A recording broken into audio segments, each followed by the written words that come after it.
पूछनी है तो वो आप मुझसे बच्चे यहाँ पर पूछ सकते हो। शाबाश। वो चीज बच्चे आप मुझसे पूछ सकते हो अगर कोई चीज दोबारा से पूछनी है बच्चे, और नोट करके मुझे बता दीजिएगा बच्चे। शाबाश।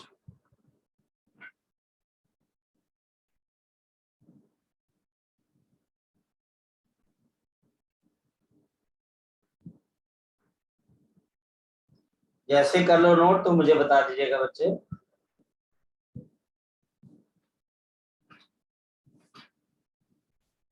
कर लिया नोट बेटा? Yes sir. ओके। सो बच्चा हमारे पास यहाँ पर अगर बोला गया बच्चे आपके पास कि ये जो रेजिस्टेंस है, सबसे पहले चीज आपके दिमाग में, ये तो चलो एक्सपेरिमेंट हमने किए और हमको पता लगना शुरू हुआ। सबसे पहली चीज बच्चा हमारे पास यहाँ पर क्या आ जाती है बच्चे आपके पास? सबसे पहली चीज हमारे पास आ जाती है इसके पीछे का कॉज। ऐसा क्यों होता है बच्चे कि रेजिस्टेंस के अंदर कोई चीज जाता है बच्चे? सबसे पहले बच्चा अगर हम देखें इसके पीछे का कॉज क्या है, तो रेजिस्टेंस को बेसिकली बच्चे हम कैसे लिखते हैं बच्चे? m divided by n into बच्चे ई स्क्वेयर इंटू बच्चे हमारे पास tau average multiplied by length upon area. जहां पर बच्चा हमारे पास टॉ एवरेज क्या है बच्चा आपके पास? This is the average relaxation time between two collision. The average relaxation time, the average relaxation time between the collision, between the two collisions of the electrons, two collisions of the electrons. हमारे पास सबसे ज्यादा असर temperature का इस टॉ average के ऊपर पड़ता है, टेम्परेचर के चेंज होने से। कैसे? और फिर टेम्परेचर के चेंज होने से अगर रिलैक्सेशन टाइम पे फर्क पड़ता है तो उससे रेजिस्टेंस पे भी फर्क पड़ता है। फैक्ट नंबर वन बच्चे, फैक्ट नंबर वन बच्चे हमारे पास टेम्परेचर जो होता है बच्चे हमारे पास, टेम्परेचर अगर आप गेन करते हो, if you gain temperature, temperature gain lead to the disorder. Disorder को आप केमिस्ट्री में एक और नाम से जानते हो, एंट्रोपी। एंट्रोपी जानते हो बच्चे क्या चीज होती है बेटा? एंट्रोपी जानते हो क्या चीज होती है बच्चे? एंट्रोपी जानते हो बच्चे? यहां पर कोई बच्चा एंट्रोपी का मीनिंग जानता है? ENTROPY, एंट्रोपी जानते हो बच्चे इसका मतलब? आप केमिस्ट्री के अंदर एस से डिनोट करते हैं। जानते हो कोई बच्चा कि नहीं जानते हो? फिर क्योंकि देखो डिस्कशन करने का फायदा सुना हुआ पर याद नहीं है। सुना हुआ है।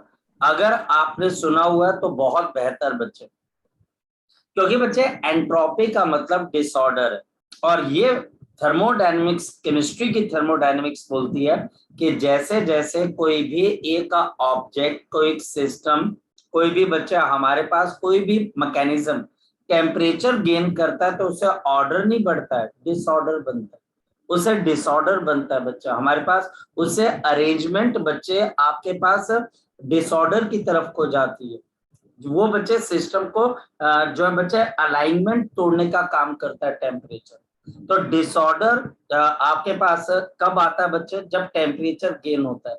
जब किसी सिस्टम का टेम्परेचर गेन करना शुरू होता है, it leads to the disorder and therefore, और इसकी वजह से बच्चे कोलिजन्स का number, the collisions becomes less frequent और मोर फ्रीक्वेंट। बच्चे बताओ, कोलिजन्स बिकम्स लेस और मोर फ्रीक्वेंट। बच्चे बताओ जरा, मोर फ्रीक्वेंट।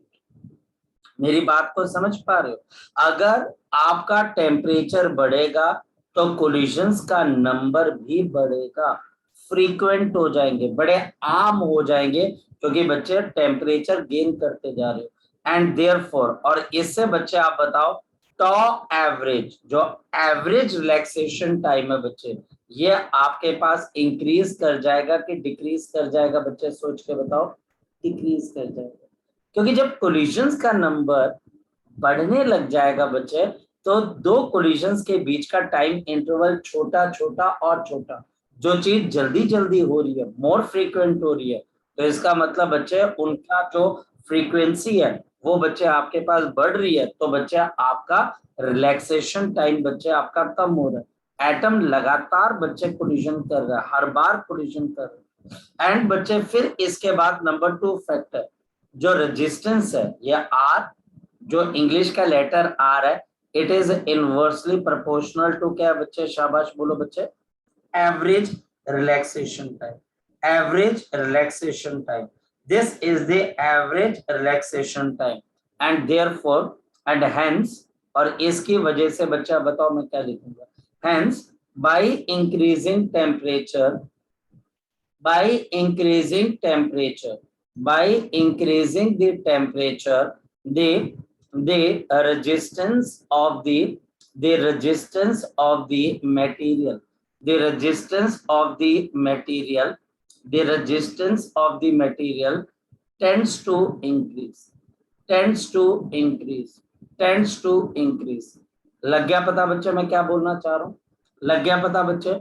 आपने अगर मेरे से बहस करनी है, इन 2 पॉइंट्स पे अच्छे से बहस करो। जब तक तुम कन्विंस नहीं होते हो तब तक बहस करो। लेकिन बच्चे सच्चाई यही है कि जब टेम्परेचर बढ़ता है तो रिलैक्सेशन टाइम कम होता है, रिलैक्सेशन टाइम कम होगा तो रेजिस्टेंस बच्चे हमारे पास ये बढ़ती जाती है, रेजिस्टेंस बच्चे हमारे पास बढ़ती जाती है बच्चे। ठीक है बेटा, चले आगे की तरफ बच्चे, चले बच्चे, बोलिए बच्चे, कोई डाउट, कोई डाउट इसके अंदर से बच्चे, कोई डाउट बेटा? शाबाश, अरे पूछा करो डाउट, डाउट भाई, बच्चा लोग डाउट पूछो, घबराओ मत, कोई बात नहीं।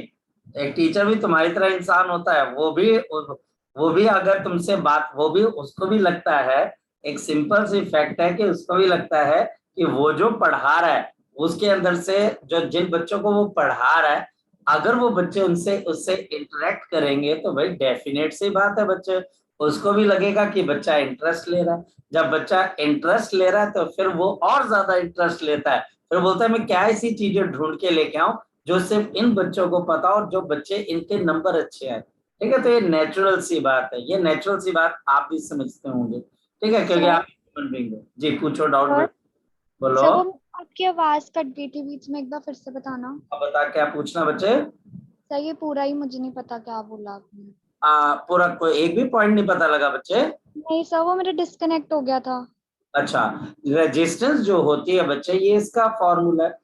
रेजिस्टेंस का फॉर्मूला बता दे, क्या लिखा हुआ है स्क्रीन पे, MLNE स्क्वायर टॉ एवरेज और बच्चे हमारे पास एरिया।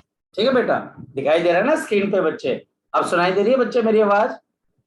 Yes sir. अच्छा, ये क्या लिखा हुआ है, मास लेंथ NE स्क्वायर टॉ एवरेज और एरिया बच्चे। अब M क्या है यहाँ पर, गौरी बता बच्चे, शाबाश।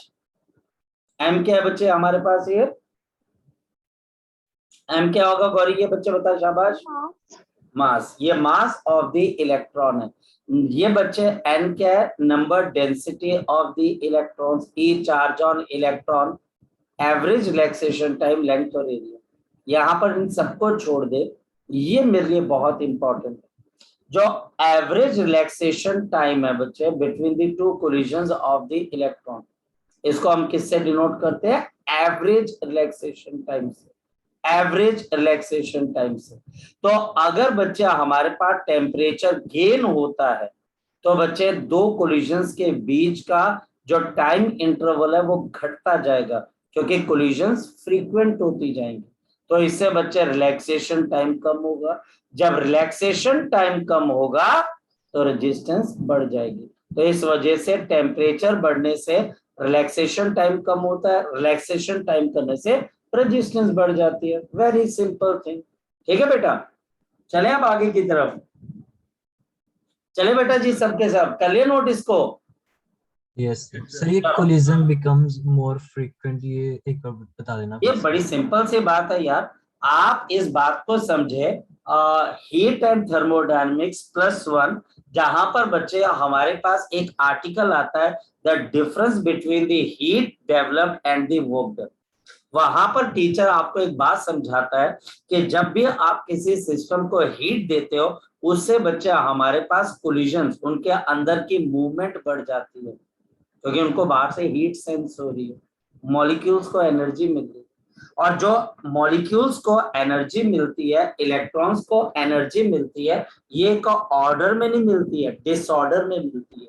और इससे बच्चे इनका मोशन बहुत बहुत बच्चे एग्रेसिव हो जाता है, और एग्रेसिव होने से बच्चे इनके बीच के कोलिजन्स का नंबर बढ़ जाता है। जब कोलिजन्स का नंबर बढ़ जाएगा तो ये जल्दी जल्दी कोलाइड करेंगे, जल्दी जल्दी कोलाइड करेंगे तो रिलैक्स होने का टाइम कम मिलेगा, रिलैक्स होने का टाइम कम मिलेगा तो रेजिस्टेंस बढ़ जाएगी। बस इतनी सी बात है बच्चे आपके पास। ठीक है बेटा, ठीक है बच्चे, चले आगे की तरफ। हमारे पास अब नेक्स्ट पॉइंट है बच्चा हमारे पास अल्फा। ये जो बच्चा हमारे पास अल्फा, ये हमारे लिए बहुत इंपॉर्टेंट चीज है। Alpha is the resistance at T degrees Celsius, resistance at 0 degrees Celsius divided by resistance at 0 degrees Celsius multiplied by change in temperature, multiplied by change in temperature.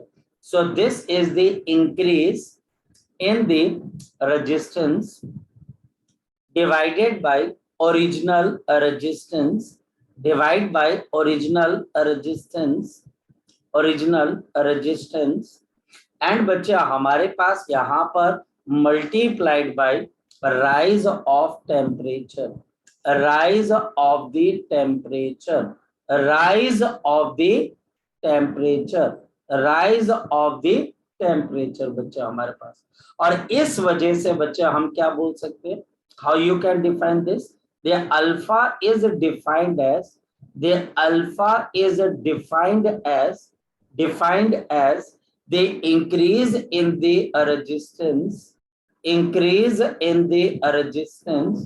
देखो डेफिनेशन कैसे लिखते हैं, increase in resistance per unit original resistance, per unit original resistance, per unit original resistance, per unit rise of temperature, per unit बच्चा हमारे पास per unit degree Celsius rise in temperature, per unit degree Celsius rise in the temperature, rise in the temperature. इसको हम किससे denote करते हैं बच्चे, शाबाश बताओ, हम अल्फा से डिनोट कर देते हैं। ये बच्चा हमारे पास अल्फा से डिनोट हो जाएगा। नंबर वन, हमारे पास जो मेटल बॉडीज होती हैं, अब मेटल्स बॉडीज में क्या क्या आ जाती है बच्चा हमारे पास, जैसे सिल्वर हो गया बच्चा हमारे पास, कॉपर हो गया बच्चा हमारे पास, या ऐसे और भी कई चीजें हो जाती हैं। The value of the alpha, the value of the alpha is positive. अगर अल्फा की वैल्यू पॉजिटिव है बच्चा हमारे पास एंड लार्ज, अल्फा की वैल्यू पॉजिटिव और थोड़ी सी बड़ी होती है बच्चे हमारे पास, एंड देयरफॉर इस वजह से, क्योंकि अगर अल्फा की वैल्यू बड़ी है बच्चे तो आपके पास और पॉजिटिव भी है, देयरफॉर बच्चा हमारे पास resistance at T degree Celsius will be greater than at resistance at 0 degree Celsius. तो ये तो सिंपल सा मैथ्स है बच्चे। अगर ये अल्फा पॉजिटिव है तो इन दोनों का डिफरेंस पॉजिटिव है, और इन दोनों का डिफरेंस पॉजिटिव है तो मतलब 0 डिग्री सेल्सियस के बाद जब भी बच्चा हमारे पास कोई भी रेजिस्टेंस आएगी वो बड़ी होकर आएगी, उसमें कोई डिक्रीज नहीं आएगा। तो अल्फा की वैल्यू पॉजिटिव और लार्ज है बच्चे। नेक्स्ट वन बच्चा हमारे पास, नेक्स्ट वन हमारे पास इंसुलेटर्स के लिए बच्चे, इंसुलेटर्स के लिए बच्चा हमारे पास, इंसुलेटर्स के लिए बच्चे एंड सेमीकंडक्टर्स के लिए, for the insulators and the semiconductors, for the insulators and the semiconductors, the value of the alpha, the value of the alpha is negative। बताओ इससे क्या चीज पता लगती है बच्चे, शाबाश बताओ, इससे बताओ क्या पता लग गया। अगर अल्फा की वैल्यू नेगेटिव है इंसुलेटर और सेमीकंडक्टर के लिए तो बताओ इससे क्या चीज पता लगेगी, शाबाश कोई भी बच्चे बताइए शाबाश। अगर अल्फा की वैल्यू नेगेटिव है तो इससे क्या पता लगता है कि टेम्परेचर बढ़ाने से रेजिस्टेंस बढ़ रही है कि कम हो रही है बच्चे हमारे पास, शाबाश बोलो बच्चे, बढ़ रही है। अरे बड़ा बोलो शाबाश। अगर अल्फा की वैल्यू नेगेटिव है, अल्फा की वैल्यू नेगेटिव है, इस एक्सप्रेशन पे ध्यान दीजिए। ये जो बच्चे यहाँ पर मैं डब्बे के अंदर बच्चे यहाँ पर मैं एक्सप्रेशन बना रहा हूं, अगर ये अल्फा नेगेटिव आ रहा है तो बताओ बच्चे P डिग्री सेल्सियस की रेजिस्टेंस 0 डिग्री सेल्सियस के मुकाबले ज्यादा है कि कम है बच्चा हमारे पास? कम है सर। कम है आपके पास। एंड देयरफॉर बच्चा हमारे पास दे रेजिस्टेंस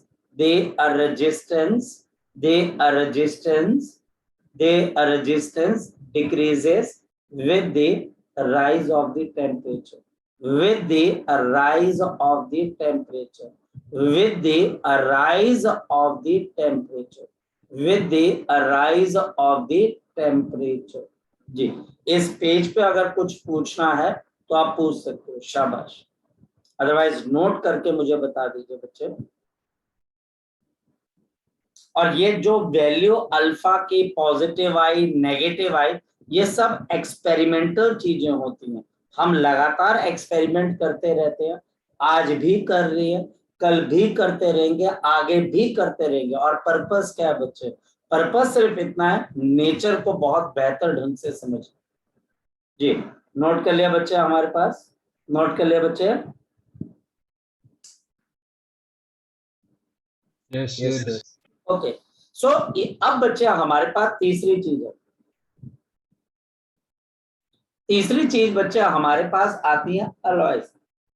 तीसरी बच्चे इंपॉर्टेंट चीज आ जाती है अलॉय। तीसरी चीज बच्चे हमारे पास इंपॉर्टेंट आई अलॉय। अब 3 अलॉय बच्चा हमारे पास, ये आपको स्कूल के वाइवा में भी पूछा जाएगा और इसके ऊपर बच्चे कॉन्सेप्चुअल क्वेश्चन भी स्कूल के अंदर पूछा जाएगा। बहुत ही जर्नल सा क्वेश्चन है, जर्नल सा क्वेश्चन है, जर्नल नॉलेज का क्वेश्चन भी आप मान सकते हो बच्चे। अलॉयज जो हमारे पास बच्चे 3 तरह के अलॉयज आप यूज करते हैं बच्चे, आप इलेक्ट्रिसिटी पे। बच्चा हमारे पास आ जाता है मैंगानीज, यूरेका बच्चा हमारे पास यूरेका, और तीसरा बच्चा कांस्टेनन, और तीसरा बच्चा हमारे पास कांस्टेनन। नाइक्रोम भी होता है बच्चा हमारे पास, नाइक्रोम भी बच्चा हमारे पास हो जाता है। ये बच्चा हमारे पास अलॉयज हैं, और अलॉयज की डेफिनेशन मुझे आपको बताने की जरूरत नहीं होनी चाहिए क्योंकि छोटी क्लासेस से हम पढ़ के आते हैं। ये जो बच्चा हमारे पास अलॉयज होते हैं बच्चे, the value of the alpha, the value of the alpha, जो वैल्यू ऑफ अल्फा होती है बच्चे, is positive and very small. इनकी वैल्यू बच्चा हमारे पास क्या होती है? पॉजिटिव होती है, लेकिन बहुत बहुत छोटी होती है। बहुत बहुत बच्चे आपके पास छोटी होती है। किसके कंपैरिजन में बच्चे? As compare to the metals, as compare to the metals. तो इसका मतलब क्या हो जाएगा? therefore the resistance, therefore the resistance of the alloy, the resistance of the alloy, see a very little, a very little change, a very little change यानी कि increase, a very little change या फिर increase with the increase in the temperature, with the increase in the temperature, with the increase in the temperature यानी कि temperature के बढ़ने से बच्चे हमारे पास अलॉय की रेजिस्टेंस बढ़ती है, लेकिन बच्चे बहुत शार्पली ना बढ़ के बहुत स्लोली बढ़ती है बच्चे। और फिर बच्चा हमारे पास, और फिर बच्चा हमारे पास आ जाती है द अलॉयज आर यूज्ड। ये क्वेश्चन आपको स्कूल में पूछा जाएगा। The alloys are used for making standard electric resistance, standard electric resistance wire, standard electric resistance wire, standard electric resistance wire. और इसका आंसर भी बच्चे तुम्हें पता लग रहा होगा। देखो, हमको स्टैंडर्ड कैसा चाहिए? जो टाइम और बच्चा हमारे पास फिजिकल पैरामीटर से चेंज ना होता हो। और बच्चा हम अलॉय की वायर को यूज करते हैं ताकि बच्चे हम उनको स्टैंडर्ड इलेक्ट्रिक रेजिस्टेंस की तरह यूज कर सके। अगर हम मेटल्स को यूज करेंगे तो नुकसान किस बात का है? आप जैसे उनको यूज करोगे, उनके थ्रू जैसे ही करंट पास होगा, हीट डेवलप होगी, तो उनकी रेजिस्टेंस क्या हो जाएगी, चेंज हो जाएगी। उनकी रेजिस्टेंस क्या हो जाएगी बच्चे, हमारे पास चेंज हो जाएगी। लेकिन बच्चा अगर हम अलॉय की बात करते हैं बच्चे, अगर वो स्टैंडर्ड इलेक्ट्रिक रेजिस्टेंस की तरह हम यूज करते हैं और उनमें से जब करंट फ्लो होता है, उनमें से जब करंट पास होगा, तो हीट से अगर रेजिस्टेंस में कोई चेंज आता भी है तो बहुत ज्यादा वेरिएशन नहीं होगी। और इसी वजह से आप अलॉय को यूज करते हो in making the electric resistance wires. Electric resistance wires, electric resistance wires. एक एडिशनल इंफॉर्मेशन और भी दे देता हूं बच्चे आपको, एडिशनल इंफॉर्मेशन। ये अगेन आपको स्कूल के टीचर पूछेंगे, वाइवा में पूछेंगे, नहीं तो बच्चे स्कूल के एग्जामिनेशन में भी पूछ सकते हैं। हमारे पास कुछ इंस्ट्रूमेंट्स होते हैं, पोटेंशियोमीटर, पोटेंशियोमीटर बच्चा हमारे पास, या फिर बच्चा हमारे पास मीटर ब्रिज, ये दो इंस्ट्रूमेंट्स है बच्चे। पोटेंशियोमीटर में भी एक वायर यूज होती है, मीटर ब्रिज इंस्ट्रूमेंट में भी एक वायर यूज होती है बच्चे। ये जो वायर्स हम बनाते हैं बच्चे is also an alloy wire. ये बच्चे हमारे पास एक अलॉय की वायर होती है, ना कि मेटल की वायर। और आपको बच्चे अगर कोई टीचर पूछे कि आप ऐसा क्यों कर रहे हो, तो आपका आंसर बहुत सिंपल सा होगा, क्योंकि इसके लिए अल्फा की वैल्यू पॉजिटिव लेकिन बहुत छोटी है। तो टीचर बोलेगा इससे क्या फर्क पड़ता है, आप बोलोगे फर्क इस बात का पड़ता है कि इसकी जो रेजिस्टेंस है बच्चे वो बहुत लिटिल, बहुत स्मॉल अमाउंट से इंक्रीज होगी with the increase in the temperature, with the increase in the temperature. और जो रीडिंग्स आएंगी उनमें बहुत कम एरर आएगी, बहुत कम एरर आएगी। सिर्फ इस वजह से आप अलॉय की वायर को यूज करते हो। ठीक बेटा, कोई डाउट है तो अभी आप मुझसे पूछ सकते हो, शाबाश। कोई डाउट है तो अभी आप मुझसे पूछ सकते हो, शाबाश। बोलो बच्चे, अगर कोई डाउट है तो वो अभी आप मुझसे पूछ सकते हो, शाबाश बच्चे। इंक्रीजिंग टेम्परेचर रेजिस्टेंस के कारण ही होता है। देखिए जो आपके पास बच्चे, फिर से क्वेश्चन पूछिए, फिर से पूछिए। सर ये जो इंक्रीजिंग टेम्परेचर है वो रेजिस्टेंस के कारण ही तो होता है। बेटा आप दो चीजों को उल्टा करके चल रहे हो बेटा। इंक्रीज इन टेम्परेचर रेजिस्टेंस की वजह से होगा, या टेम्परेचर को इंक्रीज करोगे तो रेजिस्टेंस में चेंज आएगा। आप उल्टा तो नहीं बोल रहे हो, आप उल्टा बोल रहे हो ना, आया ना? आप उल्टा बोल रहे हो ना बच्चे, आप बोल रहे हो कि जो चेंज इन टेम्परेचर है क्या वो रेजिस्टेंस की वजह से होगा। तो फिर एक बात बताएं बच्चे कि बाहर जो आपके घर के बाहर जो फर्श है बच्चे इस वक्त वो गर्म हो गया है, तो उसका टेम्परेचर चेंज हुआ तो फर्श की रेजिस्टेंस उसमें रिस्पॉन्सिबल थी? नहीं बेटा जी, गलत बात है। जो वायर की रेजिस्टेंस है उसमें जो चेंज आता है वो टेम्परेचर के चेंज की वजह से आता है। Temperature is the cause behind the changing the resistance, और अल्फा डिटरमाइन करेगा कि आपका ये रेजिस्टेंस कैसे चेंज होगा। क्या वो बढ़ेगा, वो कम होगा, या फिर वो बढ़ेगा तो वो तेजी से बढ़ेगा या धीरे धीरे बढ़ेगा। जो अल्फा है वो डिसाइड करता है कि आपका रेजिस्टेंस का जो वेरिएशन है वो टेम्परेचर के हिसाब से कितनी जल्दी होगा या कितने धीरे धीरे होगा। ये बच्चे आपके क्वेश्चन का आंसर है। ठीक है बेटा, यस। चलिए और कोई बच्चा पूछिए बच्चे, और कोई बच्चा, शाबाश। है बच्चे, किसी बच्चे को कोई डाउट? सर एक बार फिर से एक्सप्लेन करना, लोहे क्यों होते हैं ये? अलॉय, अलॉय की बच्चे हमारे पास प्रॉपर्टी होती है ना बच्चे, क्योंकि उसके लिए अल्फा की वैल्यू क्या है, स्मॉल, और बच्चे आपके पास पॉजिटिव है। मतलब कि अलॉय के पास अल्फा पॉजिटिव तो आया, यानी कि रेजिस्टेंस बढ़नी चाहिए, पर अल्फा की वैल्यू बहुत छोटी है as compare to the metal. तो इसका मतलब बच्चे इसकी रेजिस्टेंस मेटल्स के कंपैरिजन के अंदर बढ़ती तो है, टेम्परेचर के हिसाब से इंक्रीज तो होती है, लेकिन बहुत धीरे धीरे इंक्रीज होती है। और इसी वजह से आप इसको स्टैंडर्ड रेजिस्टेंस की जगह पे लगा सकते हो। स्टैंडर्ड रेजिस्टेंस कॉइल्स जो होती हैं वो अलॉय की बनती है हमारे पास। एक मैथ्स है ना बच्चे, मैथ से बच्चे देख बता 7 - 5 क्या होता है बच्चे, बता जरा मुझे। 7 Two. माइनस 5 क्या होता है बच्चे? बोल शाबाश, बोल बेटा। 2 2 होता है। और अगर बच्चे कोई पर्सन बोले 7 माइनस ऑफ बच्चे हमारे पास यहाँ पर 2 कितना होता है बच्चे? बोल शाबाश, बोल।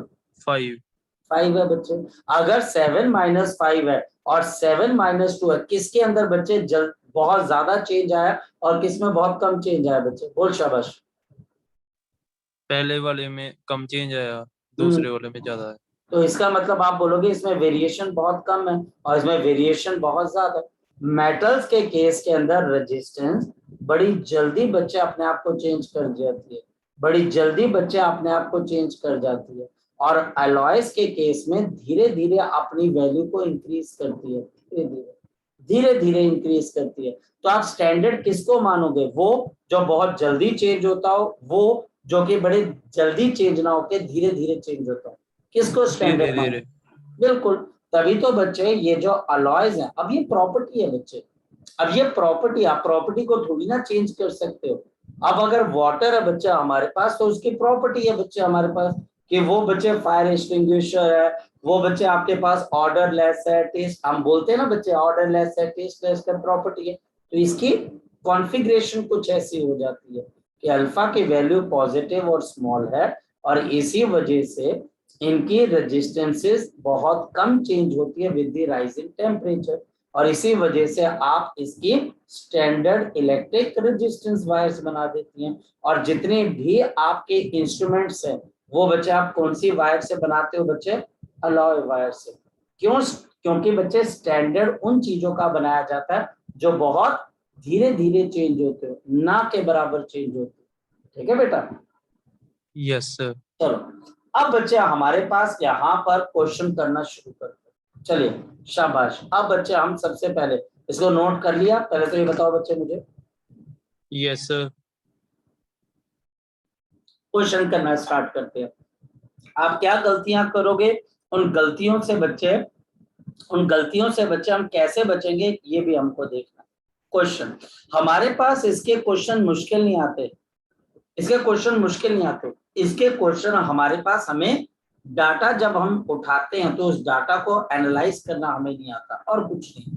इसमें बहुत छोटी सी रिक्वायरमेंट है, जैसा मैं आपको बोल रहा हूँ वैसा अगर आप काम करोगे आपको कोई भी डिफिकल्टी नहीं आनी और कोई भी क्वेश्चन आपका गलत नहीं होना। ये फॉर श्योर है बच्चे हमारे पास, ये फॉर श्योर है बच्चे हमारे पास।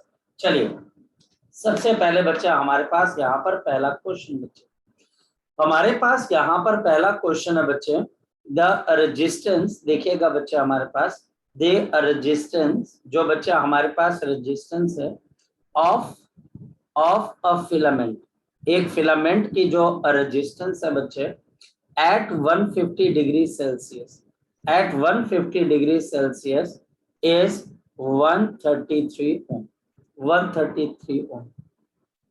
What will be the resistance? What will be the resistance? What will be the resistance? यहाँ पर बच्चा हमारे पास रेजिस्टेंस क्या होगी बच्चे? At 500 degree Celsius, at 500 degree Celsius. और ये भी गिवन है बच्चा हमारे पास, ये भी गिवन है आपके पास। गिवन क्या है बच्चा हमारे पास? गिवन है कि अल्फा इज इक्वल टू 0.0045 पर डिग्री सेंटीग्रेड इनवर्स। ओके, बच्चा क्या गलती करता है? पहले मैं आपको आपकी गलती बता देता हूँ। बच्चा गलती ये करेगा कि वो ये फॉर्मूला कुछ ऐसे लगाने की कोशिश करेगा, मैं गलत चीज बता रहा हूँ पहले आपको। बच्चा ये लिखेगा resistance at 500 degree Celsius is equal to resistance at, बच्चे हमारे पास यहाँ पर बच्चे आपके पास 150 degree Celsius into 1 plus of alpha into 500 minus 150, और ये क्वेश्चन को सॉल्व करने की कोशिश करेगा। ये wrong, this is a wrong approach, ये बिल्कुल गलत अप्रोच है, ये बिल्कुल गलत अप्रोच है। यहाँ पर आपका काम करने का तरीका थोड़ा सा अलग है।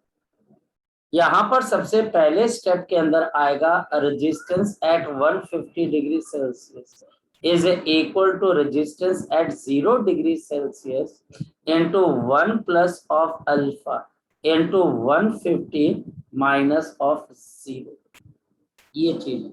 इसमें जब भी टीचर आपको किसी भी टेम्परेचर की रेजिस्टेंस देगा, आपका रेफरेंस पॉइंट 0 डिग्री सेल्सियस रहेगा, 0 डिग्री सेल्सियस रहेगा।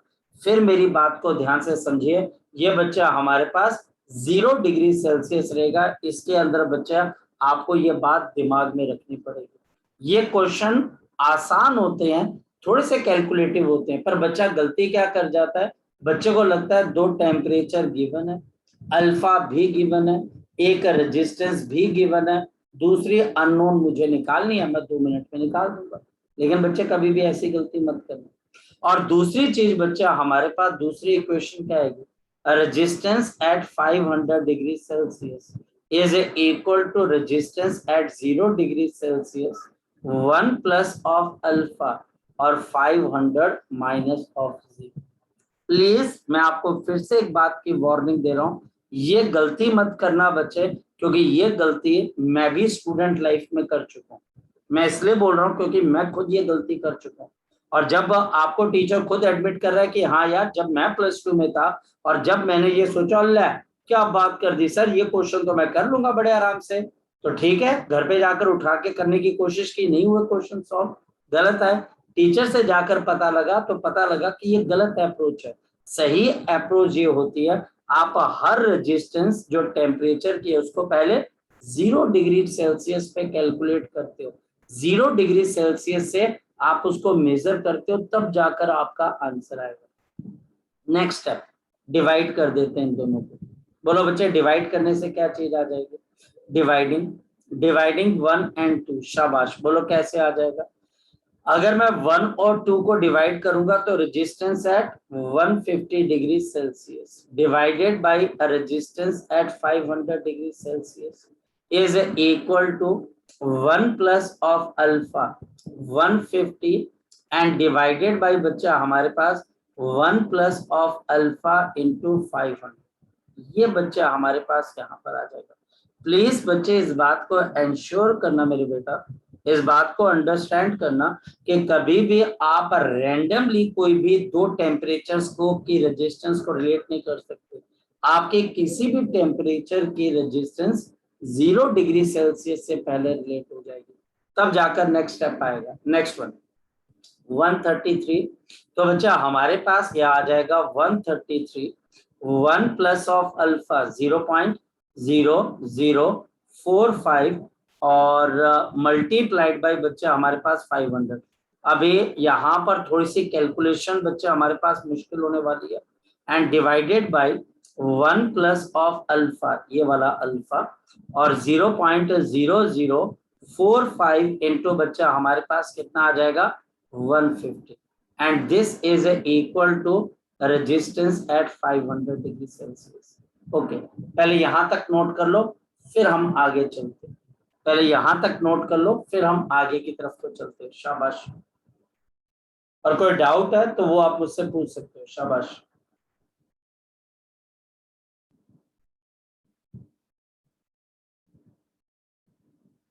और कोई डाउट है तो वो भी आप पूछ सकते हो। शाबाश बच्चे। 45 और आपके पास 5, आपके पास 2 0 हैं, तो ये निकल जाएंगे बच्चा आपके पास 1000 में से 10,000 में से 2 0 निकल जाएंगे, बच जाएगा 100 और 5 2 आपके पास 25, 2 20 1 22, तो 1 और 22 और बच्चा आपके पास 22 है।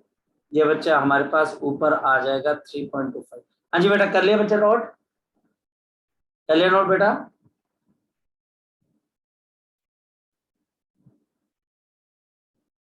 कर लिया नोट बेटा। Yes sir. Yes, sir. अब बच्चे रहेगी कैलकुलेशन की गेम। कैलकुलेशन की गेम बच्चे है तो बच्चे मुश्किल, लेकिन क्या करे बेटा, अगर एग्जाम में आ जाए तो सिर्फ इस वजह से मेरे नंबर ना कट जाएं कि बेटा यहाँ पर मैं सही फार्मूला नहीं लगा पाया, इसलिए मैंने रॉन्ग ऊपर लिख दिया, ताकि कल को अगर आप गलती करने लगो तो इस बात में एक मिनट रुक के देख लेना कहीं पर हम वही गलती तो नहीं कर रहे सर जो बता रहे थे। ओके 133।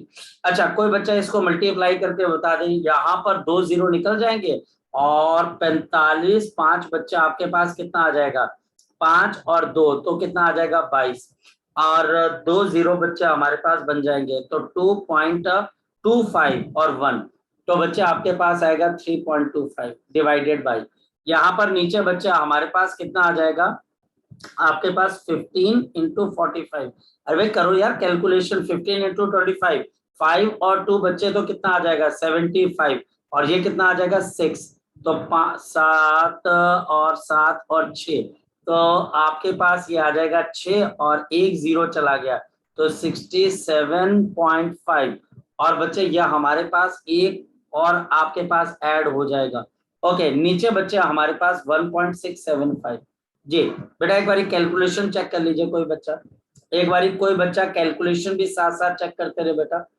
ये देख लीजिए बच्चे इसको ऊपर मल्टीप्लाई करेंगे तो 2.25 और 1 ऐड हो जाएगा ठीक है 1 आपके पास ऐड हो जाएगा 1 बच्चे हमारे पास ऐड हो जाएगा तो 3.25 इसी तरीके से 45 और 15 बच्चे हमारे पास ये बच्चे 675 है 1 ऐड होके 1.675 and therefore resistance at 500 degree Celsius अब बच्चे ये हमारे पास कितने के बराबर आ जाएगा बच्चे 3.25 और 1.675 अब ये थोड़ी सी मुश्किल कैलकुलेशन आई है बच्चे 2 मिनट बच्चे 2 मिनट रुकिएगा इसको मुझे कैलकुलेटर एक बार बच्चे क्योंकि जल्दी भी करना हमने तो 3.25 और डिवाइडेड बाय 1 बच्चे 6 आपके पास 75 तो ये अप्रोक्सीमेटली बच्चे हमारे पास है 1.94 तो बच्चे 1.94 इंटू आपके पास 133 तो बच्चे 258 तो ये बच्चा हमारे पास आ गया 133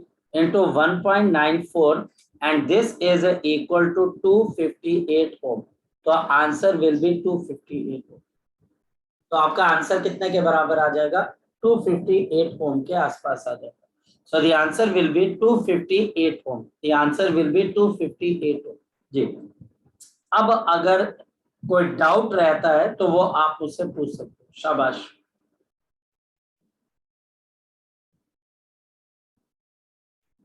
शाबाश बच्चे अगर कोई डाउट है तो वो आप मुझसे पूछ सकते हो बच्चे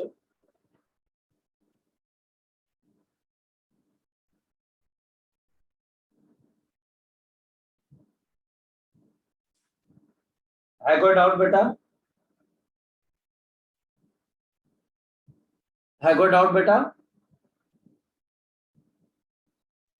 नो सर ओके चले बच्चे आगे नेक्स्ट क्वेश्चन करें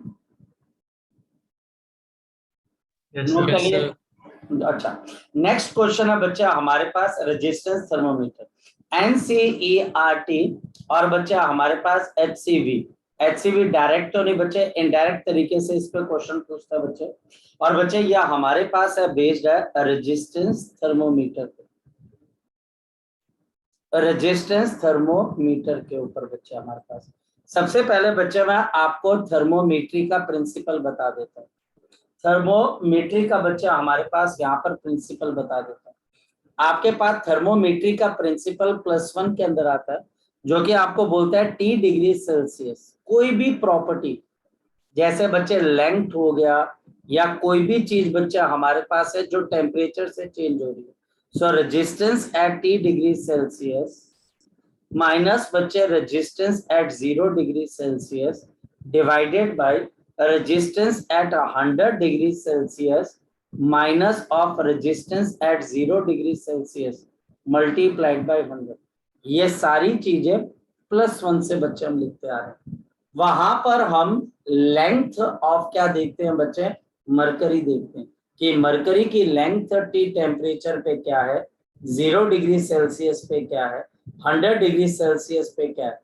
और उनकी वैल्यूज यहाँ पे डालकर हम अननोन टेम्परेचर को निकाल सकते हैं ये कॉन्सेप्ट है याद रखना और ये आपके दिमाग में रहना चाहिए ये +1 के हीट एंड थर्मोडायनेमिक्स के चैप्टर में से प्रॉपर्टी आती है और इसको टीचर एनसीईआरटी में यूज कर रहे हैं क्वेश्चन बच्चा हमारे पास क्या है बच्चे the resistance at the ice point the resistance at the ice point is 5 ohm ये बच्चे 5 ohm के बराबर and at the steam point and at the steam point, और बच्चा हमारे पास स्टीम पॉइंट के ऊपर है बच्चे आपके पास, and at the steam point is आपके पास यहाँ पर आ गया 8 ओम। ये बच्चा हमारे पास 8 ओम है बच्चे। if this wire जिसके रेजिस्टेंस है बच्चे is put into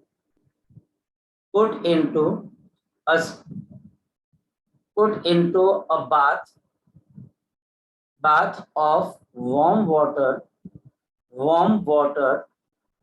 the resistance comes out to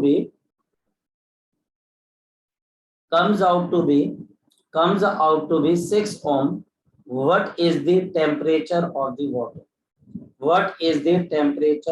water? जी आपको बताना है कि टेम्परेचर ऑफ वाटर क्या हो जाएगा। जी बताइए, कर लोगे बच्चे कि मैं करके बता दूं बच्चे? शाबाश, कर लोगे बच्चे। आपके पास आइस पॉइंट का मतलब क्या होता है? आइस पॉइंट का मतलब हमारे पास क्या होता है? 0 डिग्री सेल्सियस। आपके पास बच्चे बॉइलिंग पॉइंट का मतलब क्या होता है बच्चे, या स्टीम पॉइंट का मतलब क्या होता है? 100 डिग्री सेल्सियस। तो क्वेश्चन बच्चे सीधा सीधा आपके पास है कि हमारे पास यहाँ पर रेजिस्टेंस एट अननोन टेम्परेचर 6 ओम है, और बच्चे हमारे पास 0 डिग्री सेल्सियस पे 5 ओम है, और 100 डिग्री सेल्सियस पे कितनी है बच्चे? 8 ओम, और मुझे अननोन टेम्परेचर बताना है। जरा बताएं बच्चे हमारे पास अननोन टेम्परेचर क्या आएगा बच्चे? शाबाश, the unknown temperature is 3 degree Celsius is equal to, we have 6 ohm, क्योंकि बच्चा आपके पास अननोन टेम्परेचर पे 6 ओम है बच्चा हमारे पास, माइनस आपके पास यहाँ पर आ गया 5 ओम, नीचे 100 डिग्री सेल्सियस पे 8 ओम, और बच्चा हमारे पास यहाँ पर आपके पास आइस पॉइंट पर 5 ओम मल्टीप्लाइड बाई मेरे पास 100 आ गया। तो बताओ बच्चा अननोन टेम्परेचर आपके पास किसके बराबर आ जाएगा? शाबाश बोलो बच्चे, शाबाश बच्चे, हमारे पास कितना आ जाएगा? 1/3 इंटू 100। तो बच्चा हमारे पास 100/3 डिग्री सेल्सियस। बताओ कितना टेम्परेचर आ जाएगा बच्चा हमारे पास अप्रोक्सीमेटली? शाबाश बोलो बच्चे, 34 डिग्री सेल्सियस। ये temperature comes out to be 34 degree Celsius.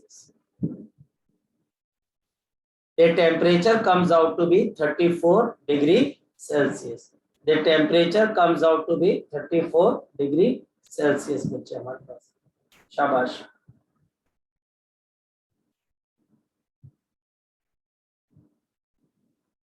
कोई डाउट है बच्चे तो पहले तो वो पूछ लीजिए, और इसको अगर नोट करना है बच्चे तो आप नोट कर लीजिए, कुछ मुश्किल नहीं है।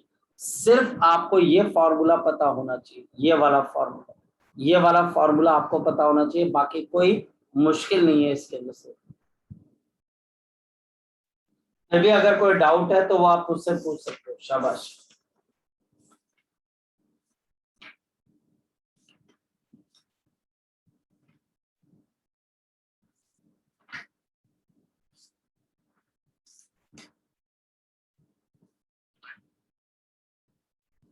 चलिए बच्चे इसको नोट। Yes sir. पक्का sure?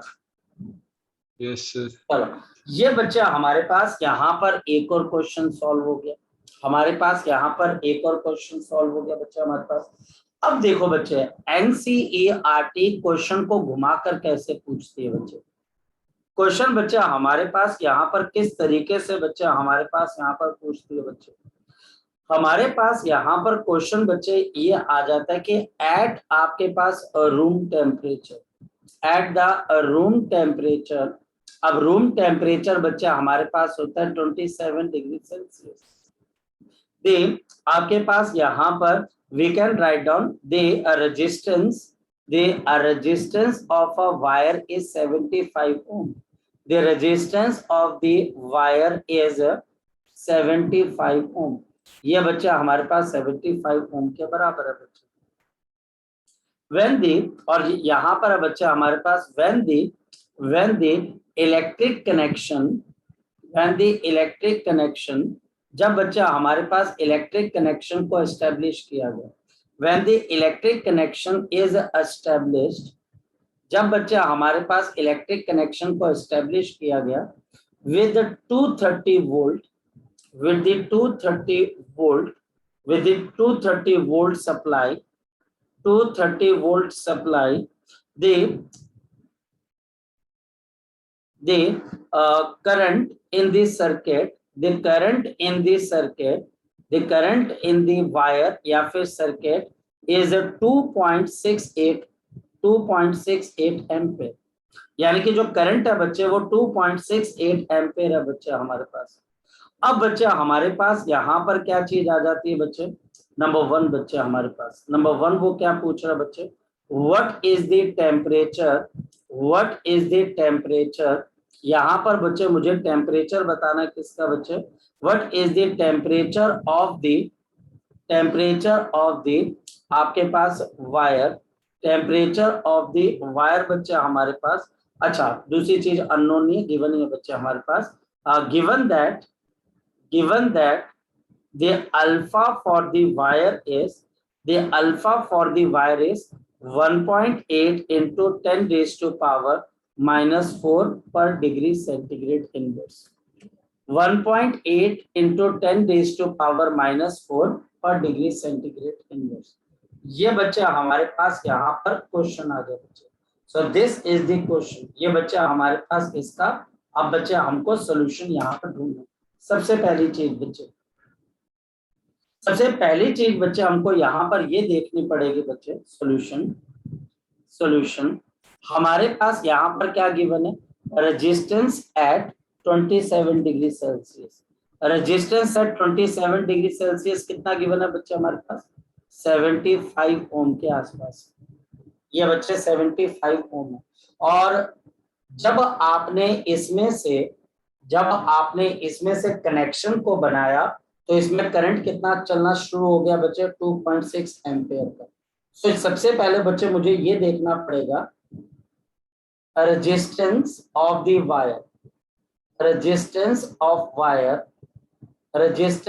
The wire when 230 volt is applied, 230 volt is applied, तो इसकी रेजिस्टेंस निकाल कर देखनी पड़ेगी।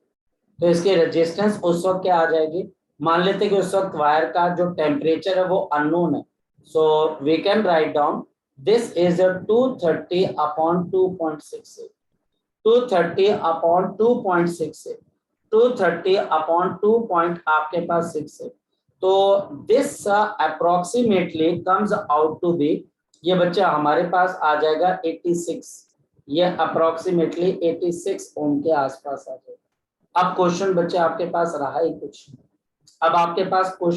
कुछ, अल्फा भी गिवन है, रेजिस्टेंस एट 27 डिग्री सेल्सियस भी गिवन है, और रेजिस्टेंस एट अननोन टेम्परेचर भी गिवन है। लेकिन फिर मैं आपको एक वार्निंग देता हूं, आपको 2 इक्वेशंस बनानी पड़ेंगी, resistance at 27 degree Celsius is equal to resistance at 0 degree Celsius 1 plus of alpha into 27 minus 0, और बच्चे रेजिस्टेंस एट बच्चे हमारे पास t degree Celsius, resistance at 0 degree Celsius 1 plus of alpha into बच्चे हमारे पास, इसमें से आपके पास resistance at 27 degree Celsius 75 given है, resistance at t degree Celsius 86 है, ये भी गिवन है। हमारे पास ये जो 2 इक्वेशंस आ गई हैं, इन इक्वेशंस को आपको आपस में क्या करना पड़ेगा, डिवाइड करना पड़ेगा। इनको आपस में आप डिवाइड अगर कर देंगे तो आपके पास अननोन क्या आ जाएगा बच्चे, टेम्परेचर आ जाएगा, you will get the unknown temperature. यहाँ तक नोट कर लिया बच्चे, बताओ शाबाश, पहले यहाँ तक नोट कर लो बेटा फटाफट। Yes sir. कर लिया बच्चे नोट? Yes sir. कोई डाउट तो नहीं आया बच्चे इसमें से? No sir. ओके अब बच्चा हमारे पास इसके लिए लास्ट स्टेप बच्चा हमारे पास आ जाएगा। लास्ट स्टेप क्या बच्चा हमारे पास? ओके लास्ट स्टेप देख लेते बच्चे। लास्ट स्टेप बच्चा हमारे पास यहाँ पर क्या चीज आ जाती है, अगर हम समझने की कोशिश करें तो what is the last step, जा चेक कर लेते हैं। हमारे पास बच्चे अब आपके पास लास्ट स्टेप क्या आ जाएगा, डिवाइड कर देते हैं। तो resistance at 27 degree Celsius, resistance at T degree Celsius is equal to, ये डिवाइड होकर कैंसिल हो जाएगा, 1 plus of alpha into 27 and divided by 1 plus of alpha into बच्चे हमारे पास T आ जाएगा।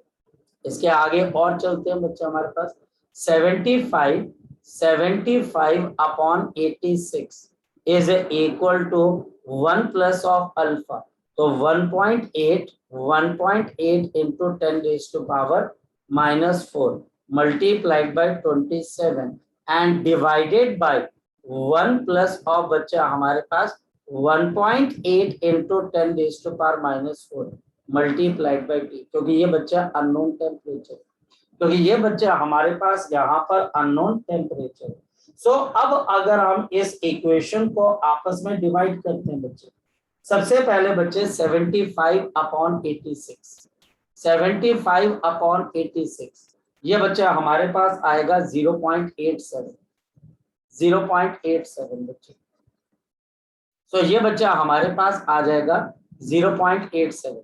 So 0.87 multiplied by 1 plus of 1.8 into 10 raised to power -4 into T is equal to 1 plus of 1.8 into 10 raised to power -4 into बच्चे हमारे पास यहाँ पर 27। चलिए बच्चे, सो अब इसको बच्चे अब हम कल ही सॉल्व करेंगे बच्चे, क्योंकि इसको कल सॉल्व करते हैं बच्चे आप, नहीं तो ये स्लाइड आपको मिल जाएगी, आप सॉल्व कर देना, क्योंकि नेक्स्ट क्लास का बच्चे टाइम हो रहा है बच्चे हमारे पास, क्योंकि इट विल टेक टाइम बच्चे इवेंचुअली। अगर बच्चा या फिर बच्चे अगर मैं आपको ये स्लाइड दूंगा तो मैं सॉल्व करके, नहीं तो मैं आपको इसको प्रोवाइड कर दूंगा। ठीक है बेटा, आगे की कैलकुलेशन थोड़ी सी रहती है, उसके बाद हम इसको सॉल्व कर लेंगे बच्चे। ठीक है, so this was the temperature dependence of the resistance. और मैंने आपको क्या बोला, बार बार हम रेजिस्टेंस पढ़ेंगे, बार बार। इससे पहले कलर कोडिंग ऑफ रेजिस्टेंस, ये भी रेजिस्टेंस, इसके बाद फिर रेजिस्टेंस। हर बार आपको जो भी टॉपिक मिलेगा वो रेजिस्टेंस बेसिक होगा। इस वजह से इस चैप्टर में रेजिस्टेंस को ही आपने बेसिक क्राइटेरिया मानना, उसी की प्रॉपर्टीज को हमने लगातार और बार बार पढ़ना। ठीक है बेटा, चलिए सो अब हम बच्चे कल मिलते हैं। होप करते हैं कि ये क्वेश्चन यहाँ पर कई बच्चे इसको सॉल्व कर लेते हैं, लंबी चौड़ी कैलकुलेशन को। थोड़ा सा मुश्किल है कैलकुलेशन करना बच्चे, क्योंकि हम यूज्ड टू नहीं रह जाते हैं इस तरह की कैलकुलेशन करने में। ठीक है बेटा, तो तब तक आप इसको पढ़ के आइएगा बच्चे। ठीक है, चलिए ओके बच्चे, bye bye, take care, bye.